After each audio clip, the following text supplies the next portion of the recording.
Welcome to On This Day in Tudor History with me, Claire Ridgway, author of several Tudor history books. Now today I'm taking you back to the reign of Queen Elizabeth I. For on this day in Tudor history, the 1st of September 1566, Edward Alleyn or Alleyn, actor, theatre entrepreneur and founder of Dulwich College and Alleyn School, was born in the parish of St Botolph without Bishopsgate, London, and baptised the following day.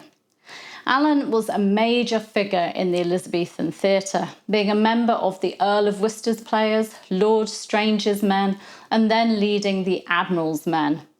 In the 1590s, he played title roles in Dr. Faustus, Tamburlaine, and the Jew of Malta, all by Christopher Marlowe. The business side of his career saw him partnering with Philip Henslowe and becoming part owner of the Rose Theatre, the Paris Garden, and the Fortune Theatre. Let me share with you a few more facts about this Tudor man. Edward Alleyn was one of 5 sons born to Edward Alleyn of Willen in Buckinghamshire and his wife Margaret Townley. His father had moved to London by 1566 and had owned an inn in Bishopsgate before moving on to the royal court, where in 1567 he was working as a porter to Queen Elizabeth I. He was also head of Bethlehem Hospital, or Bedlam as it became known. Alleyn's father died in 1570 and his mother married Richard Christopher and then John Brown.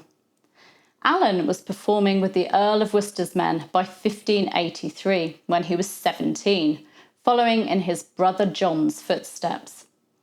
In 1589, his brother John was manager and leader of the Admiral's men.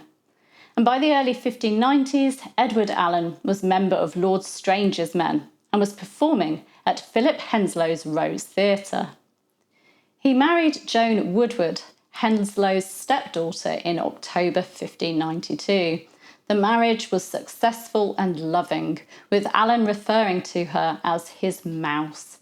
He also went into business partnership with Henslowe, running the Rose Theatre together. By 1594, Alleyn was the leader of the Admiral's men, a troupe of actors which competed with Shakespeare's Lord Chamberlain's men. As I said earlier, he played title roles in Christopher Marlowe's Tamburlaine the Great, Dr. Faustus, and the Jew of Malta, as well as other important roles. He received much praise for his acting from the likes of Ben Jonson. Alleyn retired from stage in 1597 and focused on business and trying to gain court positions. One he really wanted was Master of the Bears, Bulls and Mastiff Dogs, but the new King James I granted it to his friend Sir William Stuart. Fortunately for Alleyn and Henslowe, Stuart allowed them to purchase the patent for the position in 1604, and the two men held the office jointly until Henslowe's death in 1616. Alleyn then shared it with Henslowe's son-in-law. In this position, Alleyn baited a lion before King James I at the Tower of London. In 1604, Alleyn was back acting, playing a role in a play put on for King James's formal entry into London. In the late 1590s, Alleyn and Henslowe started work on a project to build a new playhouse in St Giles Cripplegate. Construction began in 1600 and the men had the support of Lord Admiral Charles Howard against opposition from local justices of the peace. The new playhouse, the Fortune, opened in summer 1600, hosting the Admiral's men and featuring comedies and plays written by the likes of Thomas Dekker. It operated until it burnt down in December 1621, and Alleyn immediately set about building a replacement. In 1607 and 1608, Alleyn worked as a vestryman and auditor of token books for his local church. In June 1623, Alleyn's beloved wife Joan died. She died childless. Alleyn had her laid to rest in the chapel of a hospital he'd endowed in 1619, a hospital which became Dulwich College.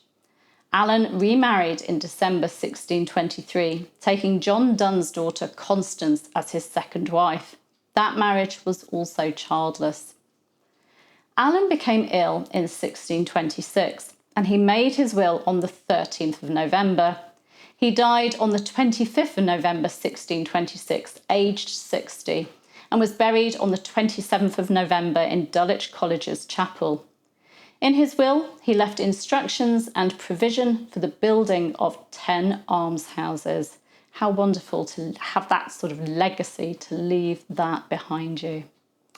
Also on this day in Tudor history, the 1st of September 1532, in a special ceremony at Windsor Castle, King Henry VIII elevated his sweetheart Anne Boleyn to the peerage by making her Marquess of Pembroke.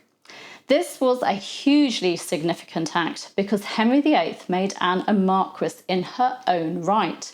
He granted the title to her and her heirs male, legitimate or not, and gave her a title associated with his father Henry VII and his uncle Jasper Tudor. It also made Anne a rather wealthy woman and a fitting consort for their trip to Calais to meet with King Francis I of France. You can find out more about what happened on this day in 1532, who was there, and just what Anne Boleyn was given by King Henry VIII in last year's video, and you'll find a link to that in the description. Thank you for joining me. You can subscribe by clicking that button round about there somewhere.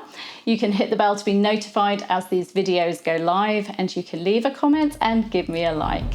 Thank you. See you tomorrow. Bye-bye.